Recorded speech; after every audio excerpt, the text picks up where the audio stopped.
Hello everybody, and just here and welcome back to Shy, episode 11. Uh, Falling snow in the first frame, how topical for the season we are in, although currently in Poland it's raining, not snowing, at least where I am. So, not really a Christmas vibe, unfortunately. Regardless, Shy, episode 11. Let me take this hat off because it's really warm and put it over there. Lights, assuming they work. They do! Hooray!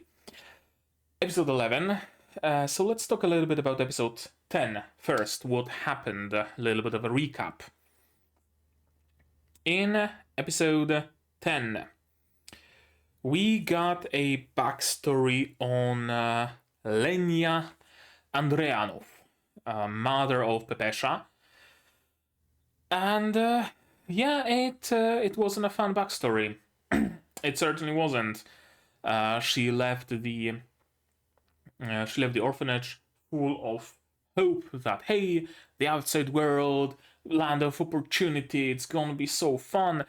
Unfortunately, she forgot that she was born in Russia, so it's never fun and never easy up there.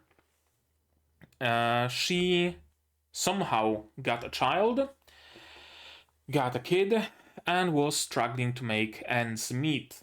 There was a recession, she was fired from her job, she was already behind on rent, they barely had anything to eat, they had to warm themselves with a candle. Very sad story, of course. And it was bad to the point where Lenia even contemplated just ending her life so that Pepesha can be an orphan and she can go to the orphanage and live there at least with some food on the table. And her entire outlook was that I'm a bad mother, Pepesha must hate me. She had that outburst when Pesha wanted to share her soup, but she, didn't want that. She wanted all that soup for Pepesha. So she had very depressive thoughts and very low, self-esteem. She all this time she really believed that Pepesha hated her and that she would be better off without a mother like that. There was a light in the tunnel. A pastry chef in some sort of a pastry place gave her a cake for free. Wow, there's a light in the tunnel. Pepesha can eat the cake. She really wanted cake. And now I got it for free. There is good in the world. And then a homeless bum threw her into the river. And that's probably how she ended up frozen in a glacier in Siberia. Or wherever the mission was. And somehow de-aged also, which hasn't been explained yet, and I don't know if it will be, honestly. There's a lot of mystery still in this show. So we have the backstory. And of course, Pepesha had trouble speaking with her mother. Because of her upbringing, because of how she was raised, because of some fears and whatnot. But what was driving Lenia this whole time, Lenia, Tsvieta, whatever you want to call her now, was that belief that the world is an evil place, the world is a bad place, I'm a horrible person, I'm a horrible mother, and I will protect this orphanage. And now, Pepesha got that candlelight back from Teru, from a little bit of her therapy, and she got the courage to stand against her mother and to tell her that, no, I don't hate you, actually. Yes, I always loved you, even during the toughest times, even when I had no food on the table, I still loved you because you are my mother, for God's sake. And hopefully this will mend their relationship and facilitate Tsvieta's quick therapy session, and she will be back. Best case scenario, Tsvieta realizes that she was wrong. Tsvieta, Lenia realizes that she was wrong and comes back to her senses, and Pepesha gains mother again. Worst case scenario, I can see a bittersweet ending where she realizes that, but she dies shortly after because she was supposed to be dead all this time and it was only her hatred that kept her alive or something, and she disappears into dust, right? I don't feel so good, Mr. Stark, and she just vanishes or something like that. Could go either way. I'm still not sure which one will it be. Are we going for full-on hope? Are we going for there is hope, but the world is still kind of fucked up? We'll see. We'll see all about it. I also wonder whether we will see about it in this episode, or are they gonna wait until the finale with that reveal. I know the finale is already out, so don't you worry none. I'm gonna watch it, of course. And yeah, I think that will do it for the intro. So we should probably just start watching and see what's gonna actually happen. Are we going for a bitter ending, for a sweet ending, or for a bittersweet ending? I don't think bitter is the way. Bittersweet or sweet. Preferably sweet, of course. So, to do that, we will need to watch this episode. You're gonna... How does my thing goes? To do that, you will need your subs to follow along with me. I'm gonna need my sound to hear what is going on in the show. And I'm gonna have to ask you for your support. Support the channel if you want monetarily on Patreon or YouTube down below, or not. Share my content, spread the word. It costs you nothing and helps a lot. And with that, we can start watching episode 11 of Shy in 3, 2, 1, go! What is conveyed and that which remains. Okay, so backstory continued. Dead. Okay, so she didn't float all the way north. She just straight up died.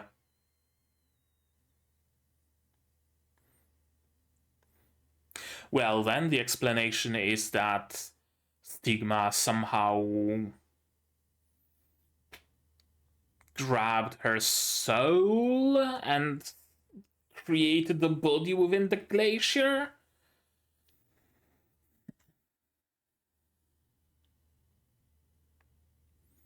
Yeah, a lot of regrets on both sides.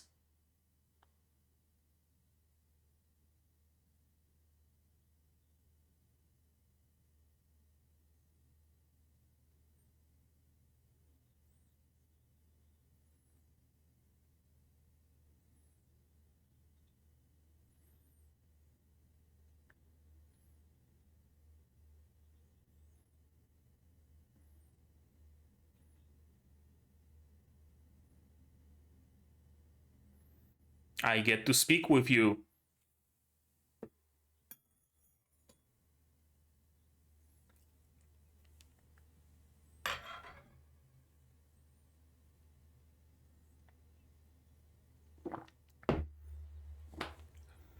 Are you sure about that?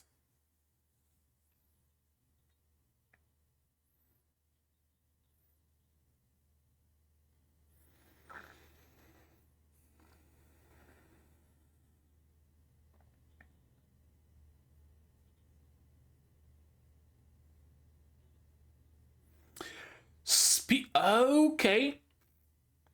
I guess that is another meaning of spirit.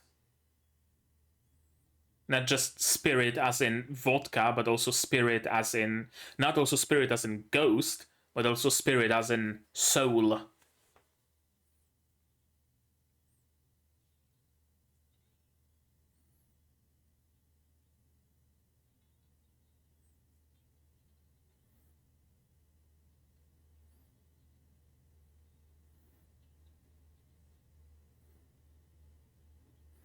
Yes.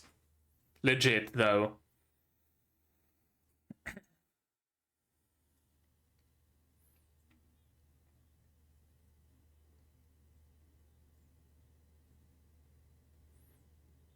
Free your heart. That's what stigma wants, isn't it?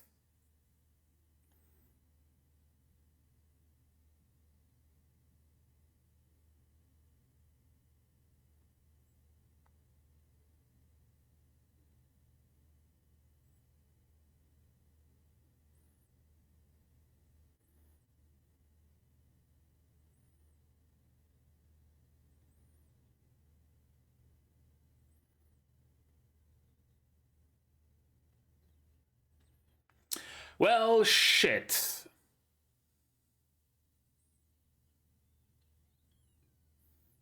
Fucking Kufufu.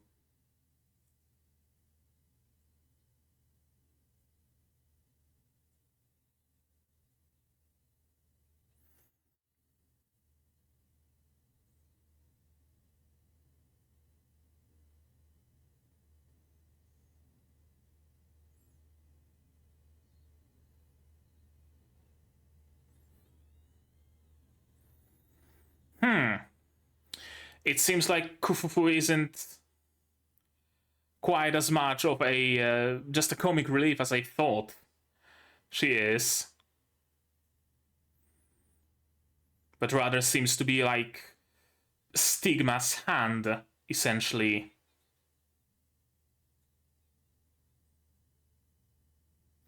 That was unexpected.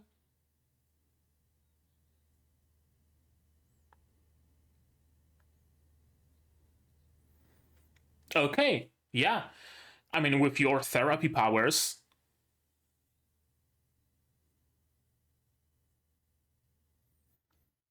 The power of heart, the power of spirit, right? By your powers combined, it is I, Captain Planet.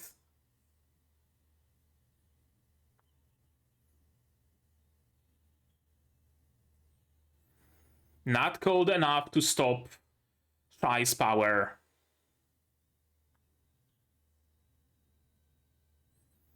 Get warmed up, bitch.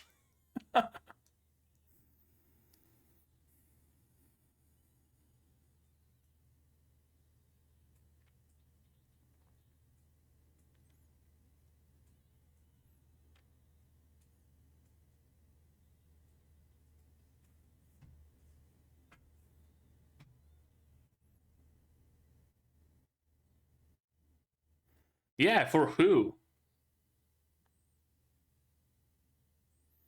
For your daughter, maybe.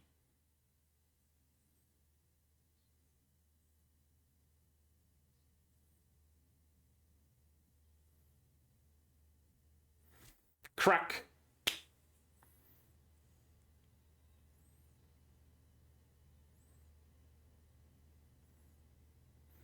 Right, the warmth spell, right?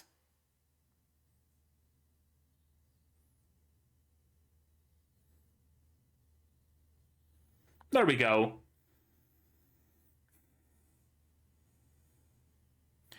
So, are we going for sweet? Are we going for bittersweet?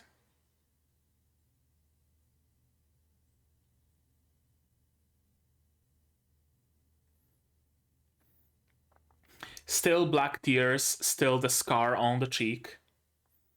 Or apathy, or whatever it is.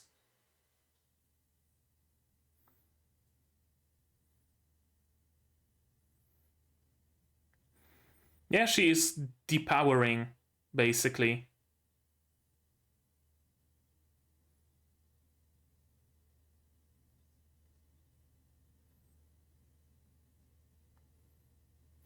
She was drunk.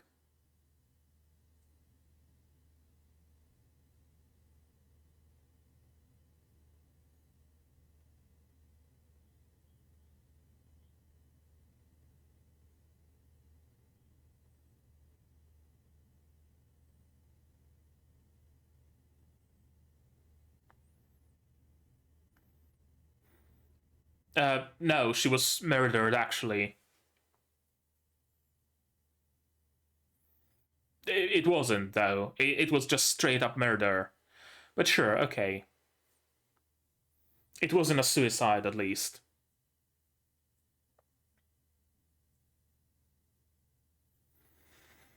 Hmm? Oh, where she was talking about Pesha. Right, she was unable to show her true self to her daughter, but she had someone to confide in.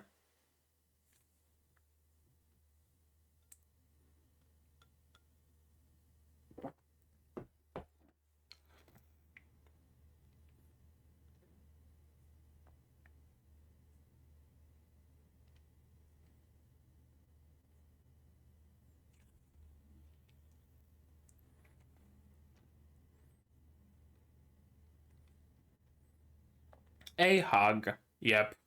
Sharing body warmth.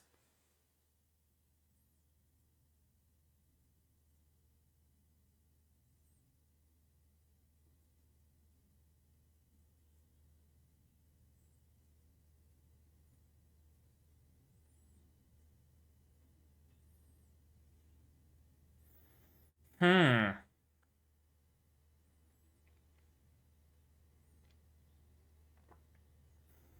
That's a very interesting take on alcohol. I'm gonna be honest. Very interesting take.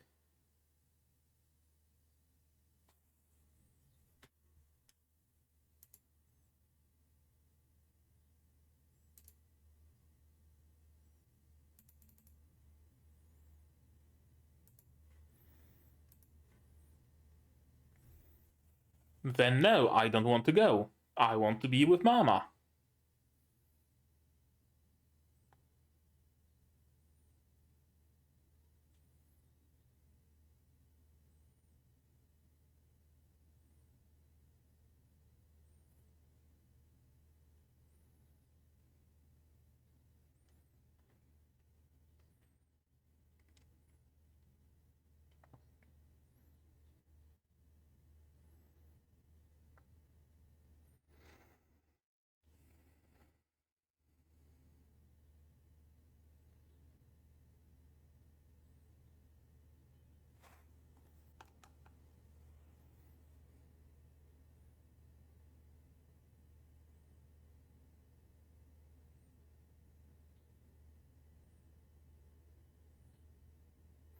Oh, Pesha's drawing.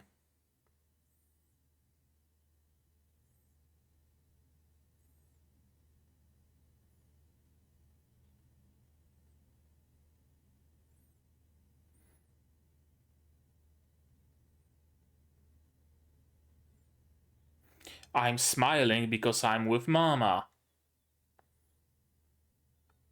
Yep.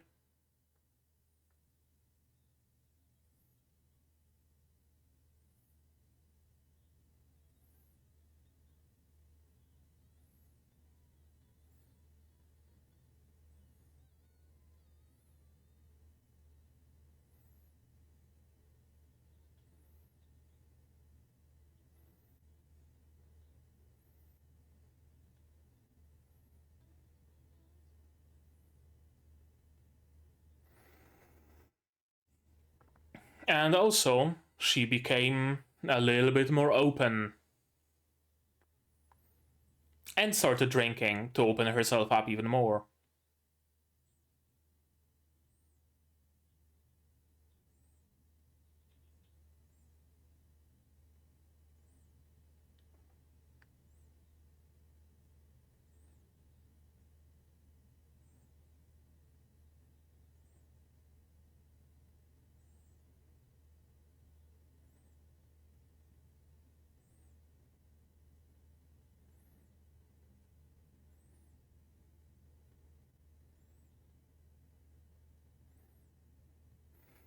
And her cold heart thaws.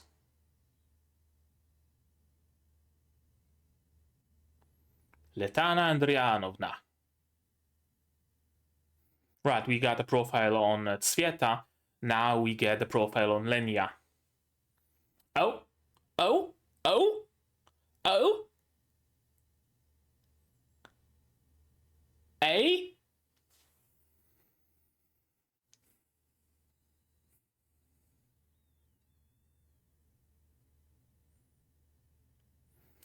Explosion.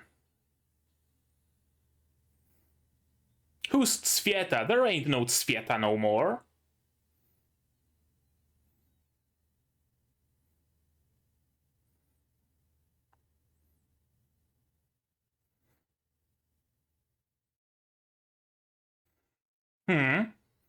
So we're going for bittersweet.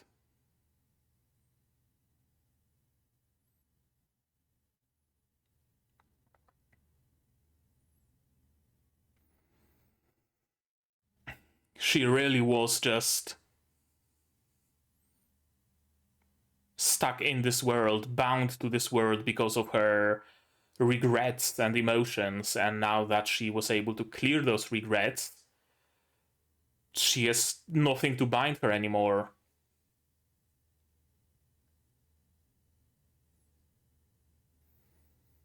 And now it lies in ruin.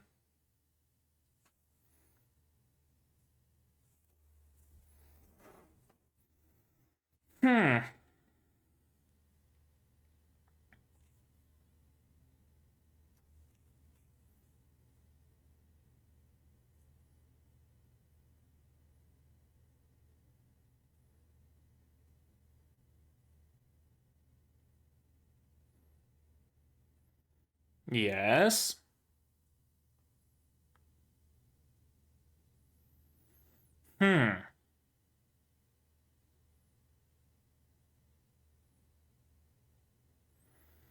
Yeah, but a very twisted or a very literal way.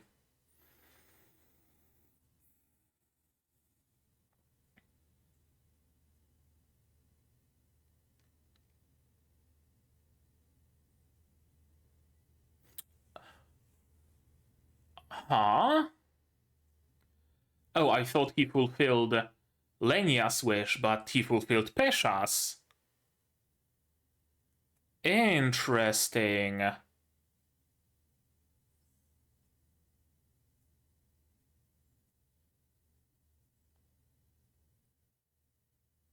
Peter Pan. He's just a twisted Peter Pan.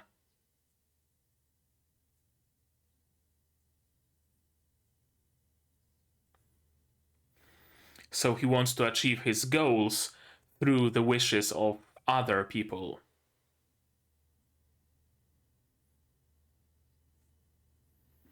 And there's more.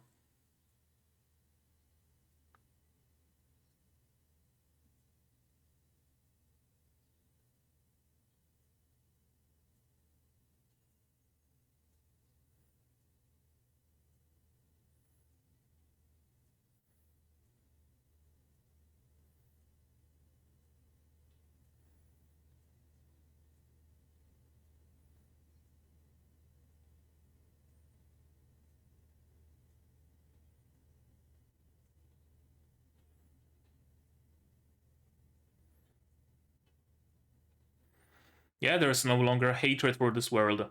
She no longer wants to destroy it.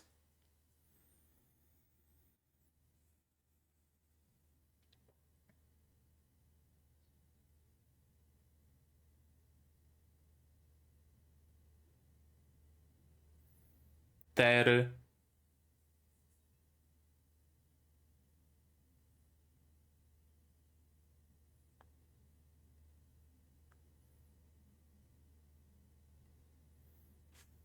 Yes, we know that actually.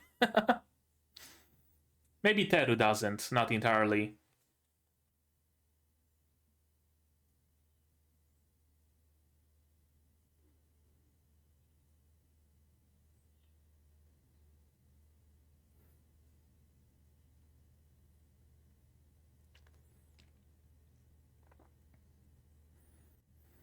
Okay, we got ourselves a mentor. Ourselves a mentor.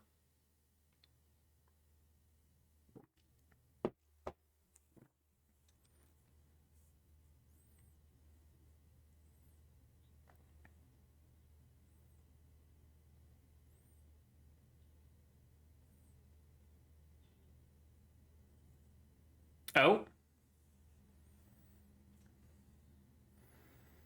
Yeah, I was correct about disappearing into dust.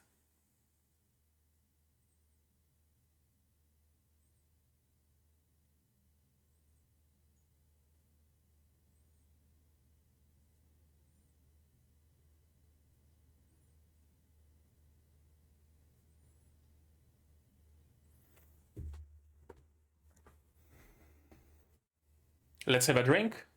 Let's have a drink. Yep.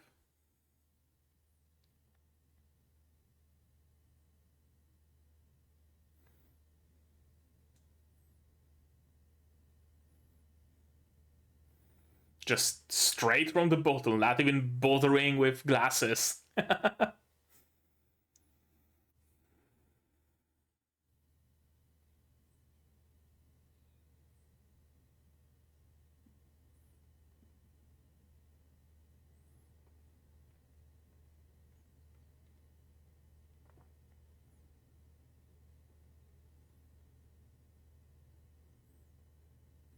Yeah.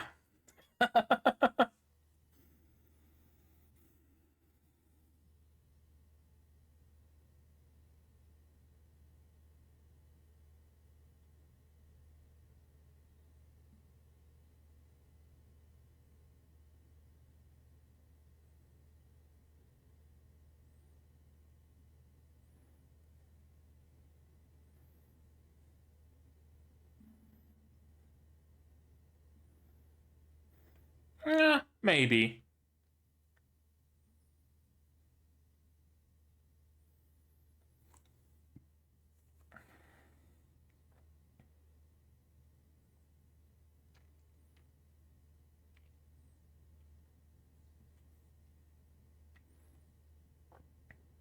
We still don't know anything about the father, do we?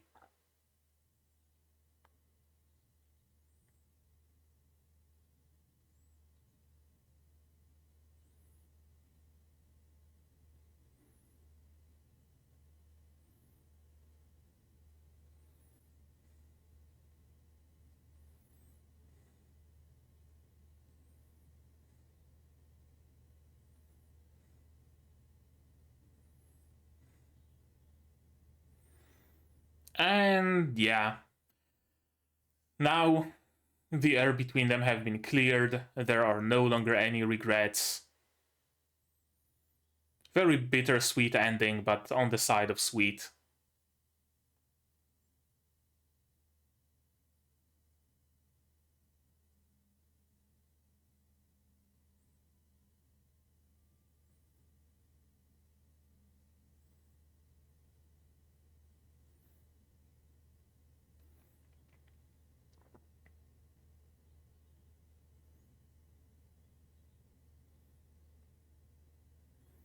Yeah, it doesn't get easier.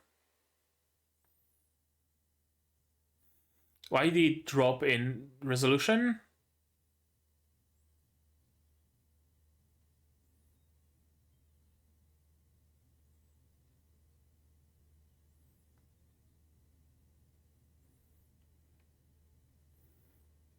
Now I wonder what's the finale gonna be. What's gonna be episode 12? Finish the bottle.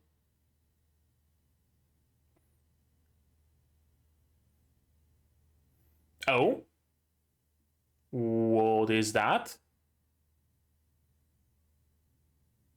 A ring. A ring of frost left behind. Okay. Alright. That went about as I expected it would.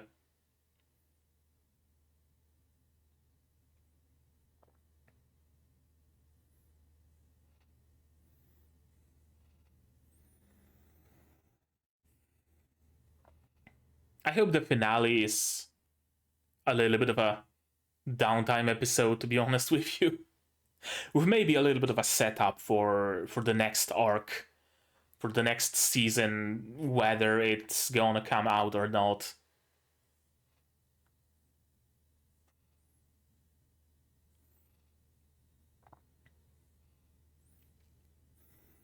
But I'm kind of missing those like slice of lifey times.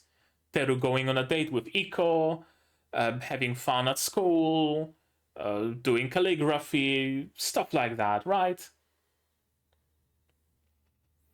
So I hope next episode will be that, and the first few episodes of the next season, should it come out, will also go along those lines.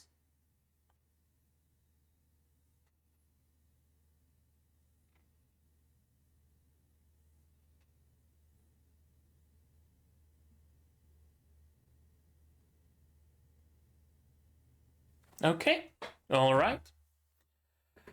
This episode very much felt like a finale, but there is still stuff left for the next episode, so let's watch this one again for the time being. How about that? What is conveyed and that which remains.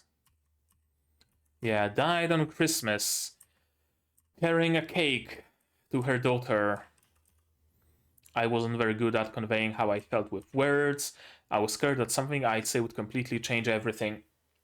Yeah, their problem, legit, was just that they were both very awkward and they were both very bad at communicating. If they were to talk to each other, maybe most of that would just not happen. I wonder. But yeah, certainly most of their issues stemmed from the fact that Pepesha wasn't able to articulate what she felt, and Lenya wasn't able to articulate it either. There is also, of course, the issue that Lenya just straight up didn't believe that she was worth the love of her daughter. She didn't believe that her daughter loved her. So, what was the point of conveying her love to her daughter if it would not be reciprocated? That sort of thinking. And Pesha, well, she was just awkward like that. She learned from her mother, besides. If I was able to tell you how I honestly felt, I carried that regret with me this whole time. Yeah, that's like the worst.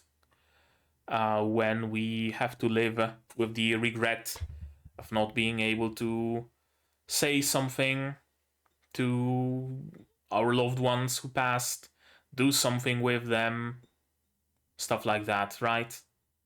There and there's no like chance to fix it either. Once a person is dead, they are just dead. You can stand at their grave and speak to the tombstone, but it's not the same as talking to a living, breathing person, is it? Now I can tell you. If that was Mama's heart that I saw through the power of her heart-shaped bracelets, now I can show her my true spirit. This is interesting because spirit has multiple meanings. Spirit, vodka that she drinks, right? Spirit, she's that like wispy ghost she forms with her air, with her mist, right? That's also a form of a spirit. And spirit, as in, spirit inside of your heart. Sorry. And it's nice that we now have the heart, Teru, and the spirit, Pesha. Right? It's fun how that kinda comes together. I wonder if perhaps other heroes will also end up embodying some sort of virtues. We're gonna have, I don't know, courage, kindness, stuff like that. Actually, let's note it down, why don't we? Frieren, Shangri-La, Shy. Other heroes embody virtues like Teru's heart and Pesha's spirit. Seems probable. My true spirit. I'm sure he hated me. Yeah, we were both just awkward. That was legit the whole problem. This is very interesting.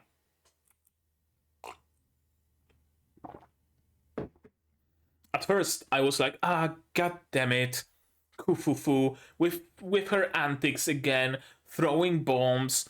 We had such a serious moment, and she had to like destroy the whole gravitas of it. No, no, though.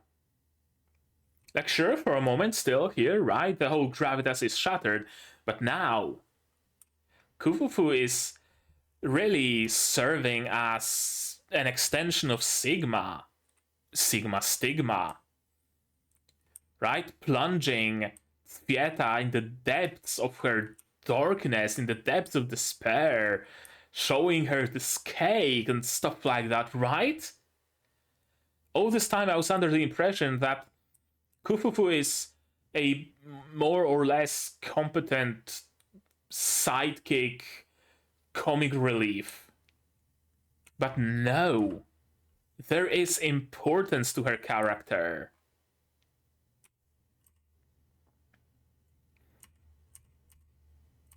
To create a happy place all around the world. And look at this face, look at Kufufu's face here. She's not the, prankster that she was all this time. No, she's a schemer here. Very interesting. I'm sure the two of us can reach her together, yeah? Spirit and heart, hand in hand. Even if she's at the bottom of an endlessly deep glacier, we're just gonna burn through it. Ice is really no match for fire, is it? And I'm glad that Teru went after Kufufu. I really would be displeased if Kufufu were to intervene again.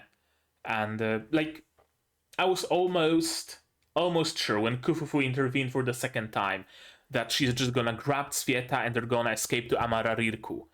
And it would be like, oh, we were this close. We were this close. And it was just stolen from us here.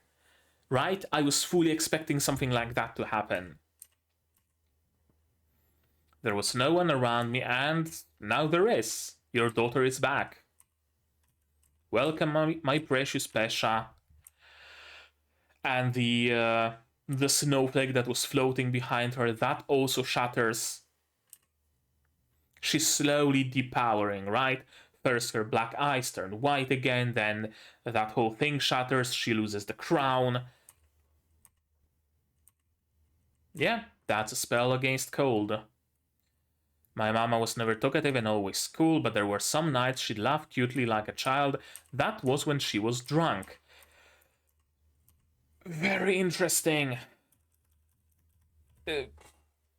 Extremely interesting take on alcohol.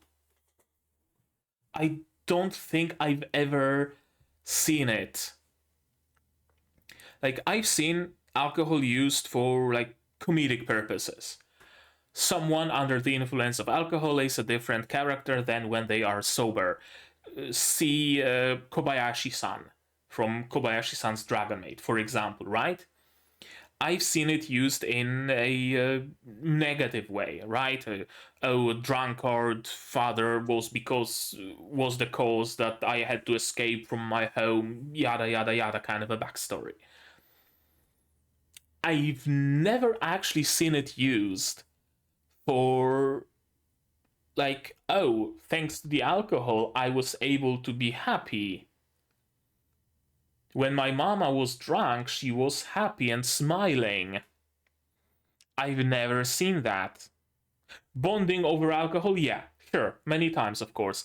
But this particular aspect of my best memories of my mother are when she was drunk. Interesting. You're lying, she went away because she hated me. And yeah, Pesha also started believing that, slowly. Lenya believed that Pesha hated her. Pesha started believing that Lenya hated her. But Pesha at least had the letters that Lenya sent in her state of insobriety. Lenya didn't have anything like that. That alcohol was a magic medicine that allowed adults to return to being children. Yep, first time I see it in media in general, not just in anime, just in media. Do you want to go to the orphanage? No, I would rather stay with you. And it would have been better if everything would have gone differently if she was able to articulate thoughts like that on the daily, and if Lenya was able to ask questions like that on the daily. If they were better at communicating. See, that's why communicating with your children is important. Like, really fucking important, isn't it? Once you're an adult, let's drink together side by side and we can laugh like children together. That is my dream, yeah. She hoped that one day you'd be surrounded by happiness, full of food and love and all the things you... No, I don't care about food, I care about my mother. I'm smiling because I'm with her. And a ton of regret, of course. But the source of my love has never changed, not even once. It was always you. And Letana Andrianovna.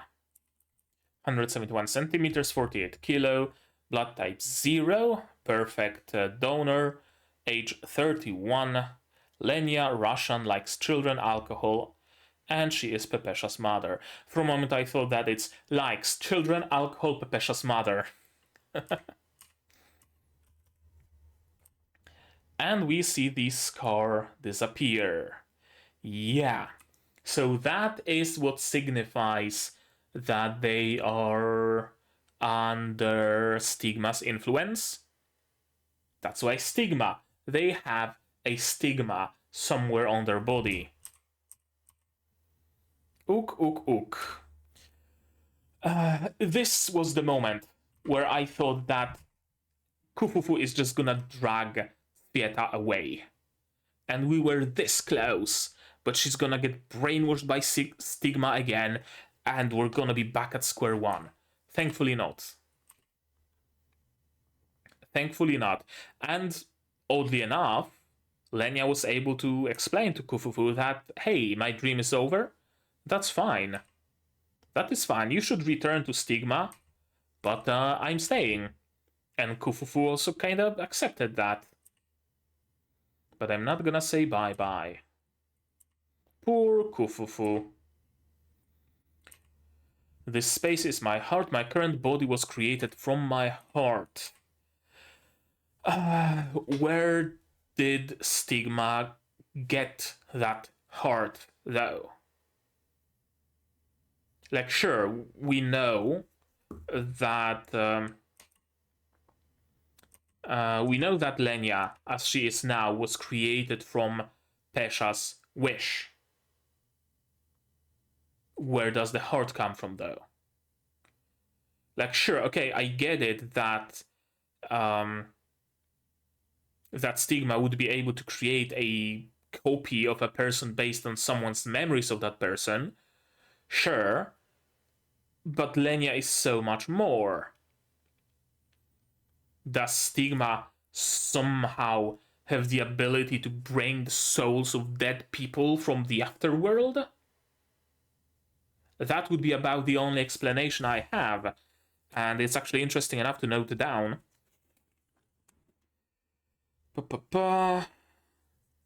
Stigma can bring back souls of dead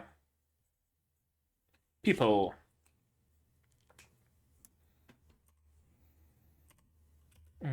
That's why I want to leave this with you, and we get a lot of explanation, a lot of backstory on, well, not backstory, but we get a lot of explanation about stigma. His power is the power to make others' dreams come true, and initially I thought that maybe as Lenya was drowning, stigma just happened to be there, and her wish to stay alive and to keep children save and all of that just drew him in because it was so strong. So he took that wish, took her soul, whatever that might be, and nurtured it in that glacier into the form she took right now, and just her lifeless body washed up on the shore. That was what I thought, but apparently it was Pesha's wish. He took advantage of your wish to see your mother again. I wonder if the other Amararirku are also wishes of other heroes made manifest. Right? I think I even have it noted down somewhere. Kinda. Amararirku people are created from the shut off parts of human hearts. Lenya had to suppress her childishness. It only showed when drunk. Kinda, sorta.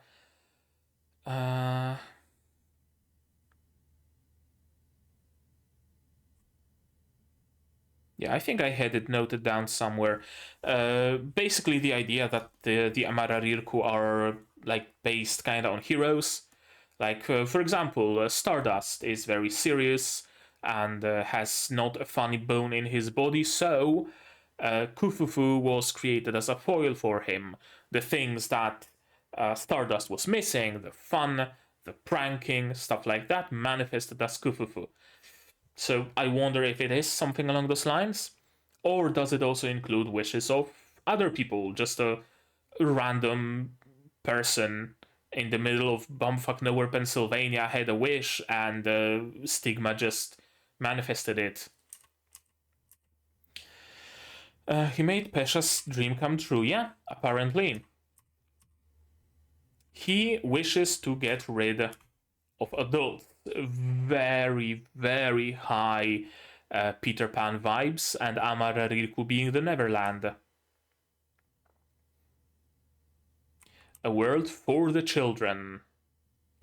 My wish was similar to that, but he's unable to make his own dreams come true with his powers, which is why he needs others to do his bidding.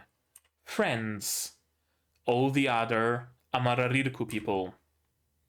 He gave us all powers rooted within our hearts, so that we could fight you heroes on equal footing. Yeah.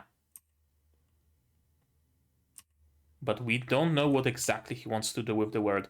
This is already a lot of information. It still doesn't really help me piece anything together, to be perfectly honest with you. But I'm glad that we got that info. We know more or less how his powers work, what they are based on, and based on that alone, we can make specific assumptions about the members of Amararirku, for example. Interesting.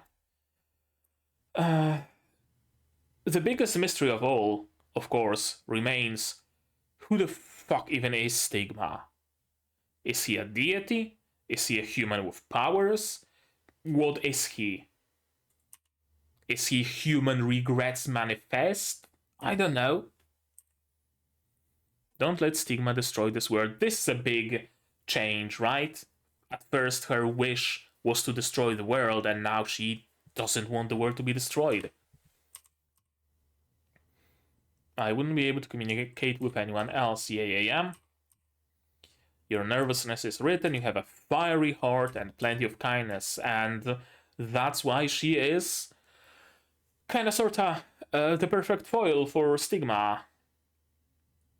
Stigma brings out the parts of people's hearts, the wishes in their hearts, and twists them.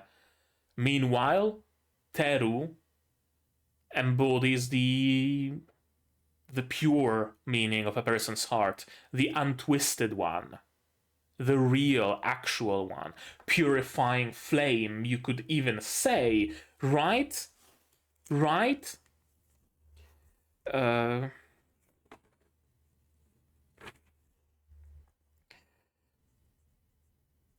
Scheiß. Purifying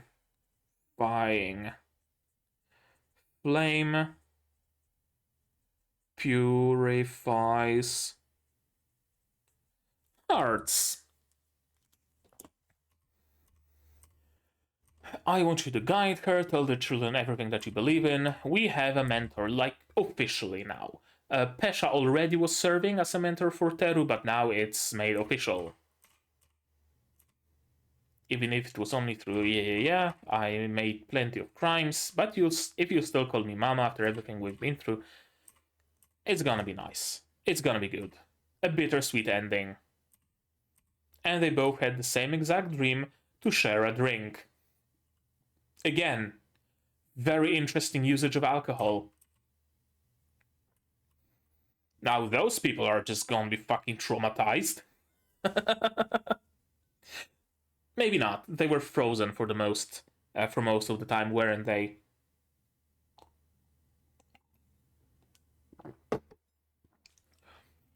They know the true identities of Shy and Spirit now, though.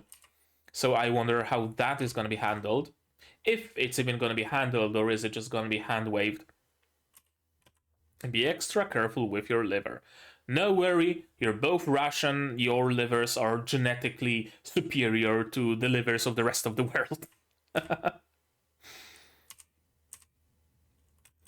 Now that we're actually talking like this, it's a bit embarrassing. Yes, but very much necessary. Don't let embarrassment stop you from communicating with your loved ones. You need to communicate. Communication is the key, as we've learned during the course of this episode.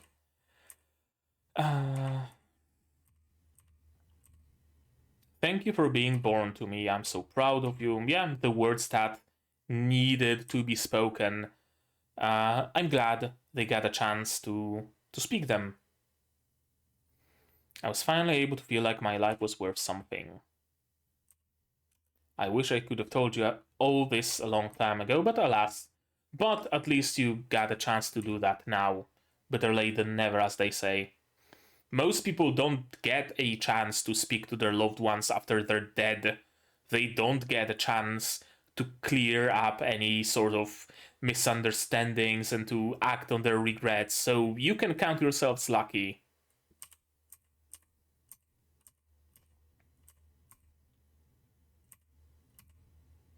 In the end, Latana-san looked really happy. Yes, she did.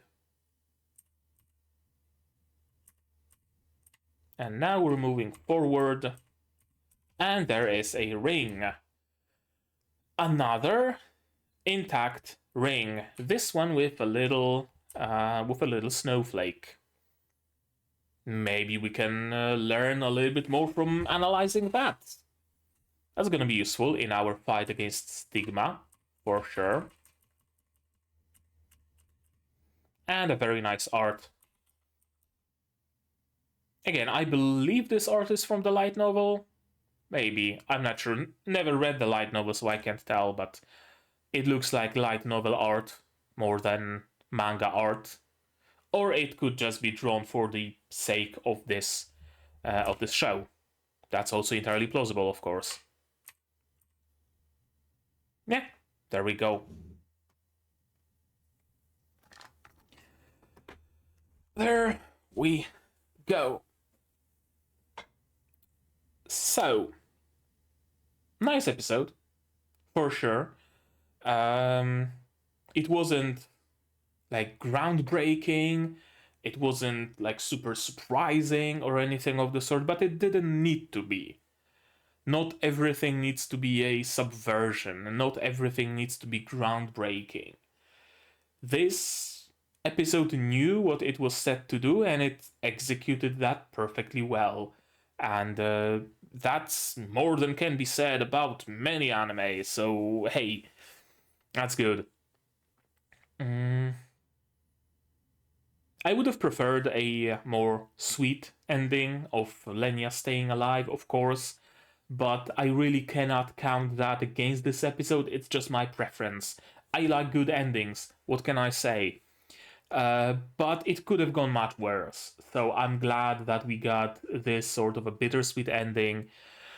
Pepesha was able to get rid of her regrets. Lenya was able to get rid of her regrets as well. That was good. And all of that was, again, facilitated by Teru. Just like she was able to work through Iko's issues, she was able to help another couple of people clear their hearts of any regrets. And I think it really might be the running theme here. I'm not sure about the Amararirku people. Can they all potentially, possibly, maybe be turned back into humans? Then they can get rid of their regrets and then disappear? Or is it not something that they can share? Is it just that Lenya was a special case somehow? I wonder, there's still, oh my god, so much that we just don't know about anything in the show, right? We know mostly nothing about Stigma, we know nothing about how his powers work, we know nothing about the other members of Amararirku. Hell, we don't even know anything about the bracelets. We don't even know how do you become a hero? Do you just awaken those powers one day and bracelets appear on your wrists? Do you have to work for it? Are there castings for a hero, or how does it work? We don't know. There is a lot that we don't know. But I think I'm getting the vibe that it is known to the author.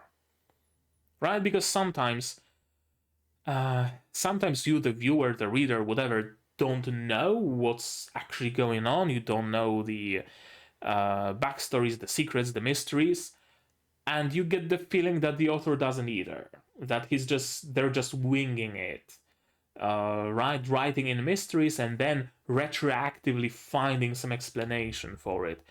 Certainly not the case here. Certainly not the case here. Although I even have to wonder whether a full-on explanation will be provided, whether it makes sense to provide it, whether it is actually needed. That's another thing. Does understanding that stigmas, black crystals, have a specific molecular composition, and the initial samples were actually found in an asteroid orbiting Mars or whatever, does it actually bring anything to the table? I don't think it does. I think there are certain things that we can just leave be, we can just leave as magic, we can just hand wave away as a fairy tale, and it's just not going to matter all that much. Like, there's the story of Peter Pan, which this seems to be drawing some parallels to. In Peter Pan, it's never actually explained how fairy dust works. It's not really explained, I don't think, how Peter travels from Neverland to the real world. It matters for the story, but it doesn't matter how it happens. And I kind of had a similar comment many times while watching Helck, where the races, not even races, the characters in Helck were so incredibly varied and diverse, and they didn't need to be categorized, they didn't need to be taxonomied. The author decided that, hey, a guy that looks like a lamppost with eyes would be cool right about now, so they created a guy that looks like a lamppost with eyes. And they didn't bother creating a whole ass species name for them. It wasn't necessary. It wasn't necessary for our enjoyment of the story. So I wonder how deep will they go with the mechanics, I guess is what I'm trying to say here. And I wonder how deep do they need to go with the mechanics for me to be satisfied with the explanation. More about this episode? Yeah, certainly surprised about Kufufu's character. That was probably the biggest surprise of this entire episode. How such a whatever comic relief suddenly became a big threat, threatening us to like lose Lenya, threatening to undo the whole work that we put through towards freeing her. It was legitimately a scary moment in the sense when I thought that everything was going right and now it's just gonna be, destroyed? What? Very interesting. Very, very interesting. And also cool that Kufu isn't just a one trick pony. That's always nice. Uh, if any criticism, if there was any criticism I would have for this episode, it would be, I guess, how ultimately inconsequential the last ditch power up of Lenya seemed, right? Her eyes turned black, Kufufu dragged her back to the dark side, and she powered up with black eyes and column of black eyes and whatnot, and then like 2 minutes in, it just got shattered, and we are holding hands with Pepesha, and it was ultimately just inconsequential. But I don't mind. I really don't mind. I wouldn't like it if this fight was dragged out even more, for sure. So I cannot really hold it against the show. Just, I guess, something I thought worth mentioning. That it felt like going a little bit too fast. This power up just did not have to be there, I guess, in the first place, right? Kufufu could very well bring Lenya back to the dark side, and she didn't need to get black eyes and new powers and whatnot, I guess. But yeah, it's ultimately just a very minor thing. It can be completely hand waved, and I don't really care. Overall, good episode. I had fun. Nothing groundbreaking and earth shattering, but not everything needs to be. So I guess that would be my summary of this episode. I had fun, I enjoyed it, I'm looking forward to the finale. But right now, I think that's gonna be it from me for today. But maybe you guys have something more to add, and if so, say so in the comments down below. What did you think about this episode, my reaction, my theories, stuff like that? No spoilers though, please, I beg of you. Spoilers can go to my Discord or in the description as well. The Discord is open, free to everybody. Like this video if you did, subscribe to the channel to be notified of future videos like Magia Record, Ancient Magus Bride, Saihate and Paladin, and plenty of others coming in the future. And I also stream sometimes, so click the bell to be notified of when I go live. Support the channel if you want monetarily on Patreon, linked down below, where for $10 a month you get early access to non-seasonal shows like Magia Record, and for just $1 you get a role on the Discord and a place in the credits. You can also support me directly on YouTube itself via memberships, super thanks, stuff like that. And if you don't want to spend any money whatsoever, you don't have to. Share my content, spread the word. It costs you absolutely nothing and helps the channel a lot. And now, with all of that out of the way, that's gonna be it from me for today. So as always, you guys do all the good stuff. And I'm gonna see you in the next one. Cheers! And here's my wonderful Patreons: QB, Without a Net, The Corpus Survivor, Zayren, Akamasar, Dr. Walt, Mahoutsukai, Puzzle, and Hans Peter. And you can join them if you promise to talk with your parents.